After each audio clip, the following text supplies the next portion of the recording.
Base আছে, client আছে। আপনি 5,000 লোকের টেলিফোন করে ইন্টারভিউ নিয়ে বললেন দারিদ্র বেড়ে গেছে, এগুলো তো আমি জানি। আমাকে একজন বলছে স্যার আপনি একটা পেপার লেখেন, কি আমি বলে দেবো একটা ফার্ম 20,000 রিপ্লাই দিয়ে দেবো আপনাকে কালকের মধ্যে। এইগুলো রিলায়েবিলিটির ব্যাপার। তবে ডেফিনেটলি আমাদের চ্যালেঞ্জ আছে, এটা আমি অস্বীকার করি না, কিন্তু এত পার্সেন্ট বেড়ে গেছে 0.2। অমর্ত্য সেন একবার কি বলেছিল জানেন, যে খুব কঠিন দারিদ্র তোমার মেজার করতে হবে না, এই স্ট্যাটিস্টিকে 5.25 তুই দরিদ্র লোকের দেখলেই চিনতে পারবে তার চেহারা, তার ভাগ্যকে।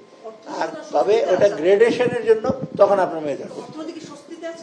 হ্যাঁ, আমি তো অর্থনৈতিক স্বস্তি, অর্থনীতিতে স্বস্তিতে আছে, সেই জন্য তো আমরা মোটামুটি একটু কনফিডেন্ট আর কি।